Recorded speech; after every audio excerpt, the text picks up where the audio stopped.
اور انمول موتی کے تحت آج کل جو سلسلہ چل رہا ہے وہ آیات قرآنی کے فوائد روشناس کراتے ہیں، اور جس کو جو توفیق ہوتی ہے قرآن کریم کی ان آیات سے وہ نفع اٹھاتا ہے۔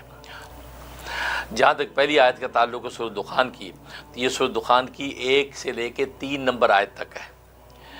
اعوذ باللہ من الشیطان الرجیم، بسم اللہ الرحمن الرحیم، حامیم والکتاب المبین، انا انزلناہ فی لیلۃ مبارکۃ انا کنا منذرین۔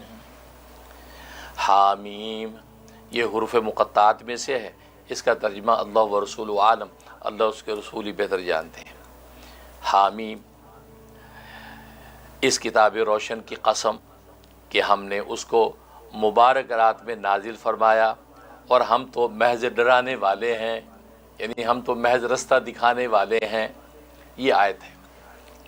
جہاں تک اس کے فوائد کا تعلق ہے، اس کا جو ہے سب سے بڑا فائدہ یہ ہے کہ انسان کو جو گرمی کا بخار ہوتا ہے، حرارت کا جو بخار ہوتا ہے، کہ وہ بخار کی 2 کائنڈز ہیں، 2 قسمیں ہیں۔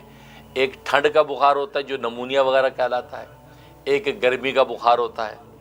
تو گرمی کے بخار کے لیے کمال کا اس کے اندر فائدہ موجود ہے کہ یہ آیت اگر 11 مرتبہ پانی پہ دم کر کے مریض کو پلائی جائے، اول آخر 3 مرتبہ درود ابراہیمی یہ پڑھ کے اس مریض کو پلائیں، 3 دن اس کو پلاتے رہیں، انشاءاللہ کسی بھی قسم کا بخار ہوگا اللہ تبارک و تعالیٰ اس کو نجات دے دیں گے۔ ایک یہ فائدہ۔ دوسرا فائدہ یہ کہ کسی کا گرم مزاج ہے، اور گرم مزاجی کی وجہ سے وہ گرم چیزیں کھاتا ہے تو اس کو بڑی تکلیف ہوتی ہے، پسینہ چھوٹنے لگتا ہے، اور خاص قسم کی اس کے اندر حدت گرمی کی آ جاتی ہے، پاؤں بھی گرم رہنے لگتے ہیں، کبھی سر گرم رہنے لگتا ہے، یہ ایسی کیفیات رہتی ہیں۔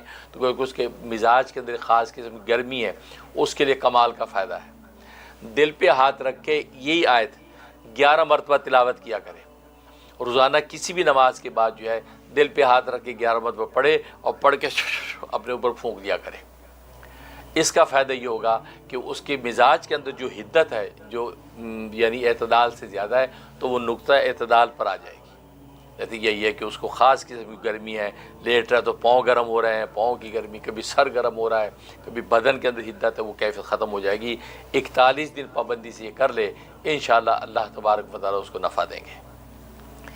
تیسرا فائدہ یہ کہ لو چلی ہوئی ہے، باعث لو ہے، اور آپ جانتے ہیں کہ لو جان لیوا بھی ثابت ہوتی ہے۔ گردن توڑ بخار والی ایسی دھوپ بعض اب نکلتی ہے، گردن توڑ بخار ہو جاتا ہے، انسان مر جاتے ہیں۔ تو خاص طور پہ حج عمرہ کے موقع پہ ایسی حالات اور کیفیات پیدا ہوتی ہیں، تو اس میں جو لو لگنے سے بچنے کی کمال کی تاثیر ہے کہ اس آیت کو جو ہے ایک تو کاغذ پہ لکھ کے اپنی جیب میں ڈال لے، اور اپنے ہر کھانے پینے کے اوپر اس آیت کو 3 مرتبہ پھونک دیا کرے۔ جو بھی چیز کھائے پی اس پہ 3 مرتبہ پھونک دیا کرے، اور ہاتھوں پہ دم کر کے 3 مرتبہ اپنے چہرے پہ بدن پہ پھونک کے اب وہ گرمی کے ماحول میں نکلے، انشاءاللہ کسی قسم کی لو نہیں لگے گی، اور ہر طرح اللہ تبارک و تعالیٰ اس کی حفاظت فرمائیں گے۔ اللہ تبارک و تعالیٰ عمل کرنے کی توفیق نصیب فرمائے۔